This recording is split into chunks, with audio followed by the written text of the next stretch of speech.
Hello, everyone, and welcome to Motivational Monday. Our goal is to help you start your week with strong mental health. Remember, these aren't Christian issues or non-Christian issues. These are people issues. So we are very glad you're joining us from wherever you happen to be on your journey. We are back with our friend and guest, Peter Pignon, a licensed professional counselor of more than 10 years now.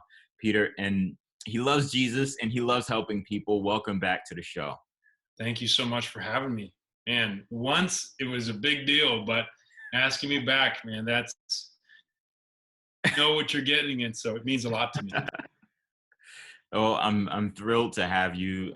Like I said, you always leave an impact, especially on me, and I know for certain on our guests. And speaking of our guest, our big topic for today is fear. Beyond being anxious and lonely, a lot of people are just straight up afraid right now in the Yeah. midst of everything, the unknown, loss of loved ones or potential loss of loved ones, and loneliness, like we've talked about in the last episode. So Mhm. I wanted to ask you, what are you seeing and hearing in regards to dealing with fear in this season? I know it can't be an isolated thing, especially maybe people with kids, young kids who happen to be afraid. What are you Yeah, seeing and hearing? it's it's a real thing. It's a real thing, and what we see with fear, kind of going back to what we look at when we look at anxiety is about the future. And it may be like just the next moment. And so we talked about that, how we're perceiving this potential future threat. But fear is a present threat. We're saying there is something, it's definite, and there's a threat that's there. So when we look at fear, this virus, it's a real threat. Yeah, And so it's triggering this response in us, and our brain, our mind is processing through that natural response that's there. So that's one thing we have to look at that. And what's hard about our culture is that the fear is hard to admit. It's like, oh, are you scared?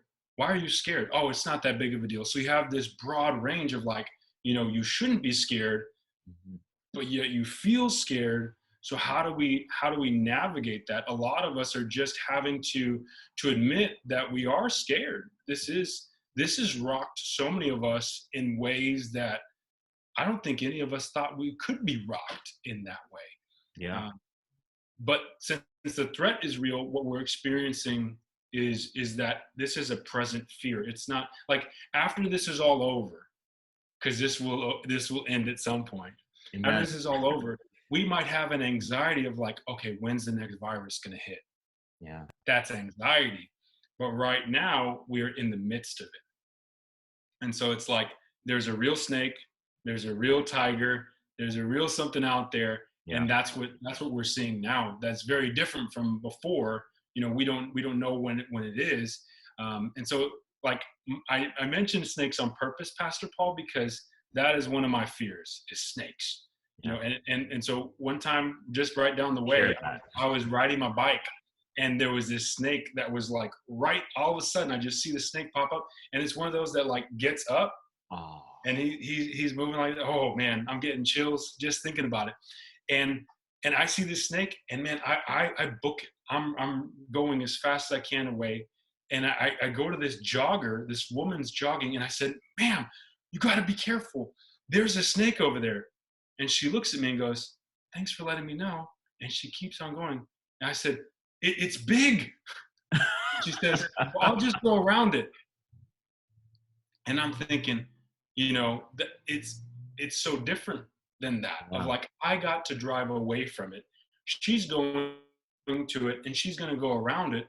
But this virus, it's present. It's like there's a snake that's moved in, and we have to, every time we leave our house, we have to, go around it. We are having to navigate yeah, this actual threat that's there. And that's what's unique. Is like I went home away from that snake and I was done. I had the present fear and then it was gone. yeah. But this is that consistent one. So I wouldn't be surprised if a lot of our guests and even you and me are experiencing something that's unique because the threat has been consistent. Yeah. And that's just talking about the virus, but there's all these other threats too. Yeah, right? I mean, there's all kinds absolutely. of threats that you guys are seeing with the Yeah. church and with the people in the community. And the virus is kind of a catalyst for a lot of other things that's been triggered in the area of fear, like the fear of losing your job, or if you did lose your job, the fear of not being able to provide for your family. Yeah. And the list just kind of goes on and on and on. um and you said something that's really interesting that I think is just really, really present right now, is the shame that's kind of associated, the stigma of just being ashamed of being afraid. Yeah. And I think that may be something I've seen a little more in the church world, uh, a bit, where there's this kind of, well, you shouldn't be afraid if Hmm. if you're a Christian, if you're a believer, you Hmm. shouldn't be afraid. But the Yeah. reality is there are some believers who happen to be afraid because Hmm. it's a really present and clear threat Yeah. in one way or another to their life. And Yeah. so my question, Peter, is how do people deal with this? I mean, realistically, fear is there. The threat is present. So how are people facing this? How do you recommend that they go about it? It's interesting because like you picked up on my shame face, like the face that I made when I was going to rescue this lady, this jogger from the snake, and she's like, "I'll just go around it." And I'm over here feeling shame that I was so scared. I mean, I was saving myself, but I was like, on the way there, I'm going to save this lady. But that's what it is you have to overcome that and just admit it. Yeah, Admit that you feel the fear, and because it is real. And in mental health, we're going to keep on talking about that. If these conversations kept going, that's the big one, is you have to admit it. And yeah, it's okay to feel that fear that we have, just like we talked about anxiety, just like we talked about grief and loneliness. You have to start there, because the threat is present, and that's what's so different with anxiety. Is all these other things we could be thinking of hypothetically, but these fears are things that are in our present reality. So once we admit it, we at least stop wasting energy trying to hide it, because yeah, that takes a lot of time. The next thing that I could say, to us and everybody that's watching, is just that we need to build our coping skills. yeah. Like, what That's did I good. do? Some of us are going to ride away from the fear. Like, we're just going to, we're going to stay. I mean, they're going to start opening things up, and you're just going to keep on social distancing, and you're going to keep on self quarantining. And, I get that. But then some Yeah, of you are going to realize that you have the coping strategies where you can just say, look, I'm going to be aware of the snake, and I'm going to go around it. I'm going to use gloves. I'm going to wear a mask. I'm going to do these things that I can do. So building up those coping strategies and those skills can be really mm, helpful. And that what that does is it helps us recognize that we do have some control, yeah, because the fear is making us feel like we have no control. But you can ride away, you can go around it. Those are the things that we can do. And that brings us to the third thing of we can choose courage. yeah, One of my favorite quotes is this one, and I'll read it to you. It says, "Courage is not the absence of fear, but rather the assessment that something else is more important than fear." mm, So every time that wow, Roosevelt's saying that, he's saying that when we have courage, when we're choosing courage, we're saying there's something more important. So, like when I go pick up food for my family, yeah, something's more important than the fear of the virus. Now, am I being wise? Am I using my coping skills? Yes, I am. I'm doing the best that I can, but what I'm doing is I'm choosing courage. yeah, And what I love also is that Roosevelt's saying that, and the Bible is saying that perfect love casts out all fear. This is yeah. First John So 4:18. good. It's saying that when you embrace this love, this is so much more important. And this when we bring this love into the equation, I mean, already just feel that. Feel when you think about there's a God that loves you. And some of you watching right now, you're still kind of new to that idea of like, is there this God that loves me? There's somebody that in the midst of everything feeling uncontrollable or out of control, there is a God that is holding the world. He's still sitting, reigning, and ruling on his throne. And you might need to meditate on that for a little bit, but think about that love. That's bigger. That's bigger. So when we choose courage, we know that there's something more important. And for us, it's that love. It's Yeah. that love that takes us to go get food, go get groceries, start living our lives slowly and going back to what we are calling normal life. Whatever that happens to be Yeah, after this, right? it's going to be gradual. Yeah, for sure. And I love all of that. And before I go off on a tangent, there's this one thought that I had as you were sharing, and it was on the verse, and I believe it's second Timothy, where it talks about Mhm. God has not given us a spirit of fear. And I think there are times where we can take that and completely misunderstand it Mhm. to almost interpret it to think that if you're a Christian then you're never going to be afraid, and that's really not what that passage is saying. It's saying God hasn't given us a spirit of fear to hold on to live from a place of fear.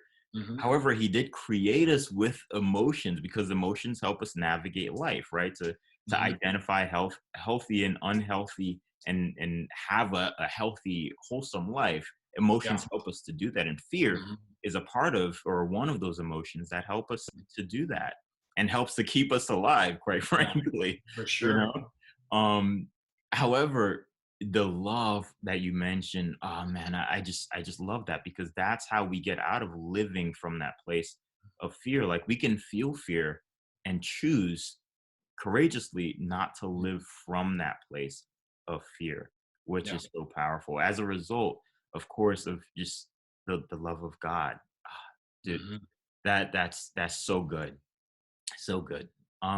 So I mean, each week we try to leave a motivational Monday tip for our guests who are watching. And this week, in addition to everything that you've shared, that like I just love so far, what would you say is maybe a bonus tip, something small, a small step that they can take to begin to live this out?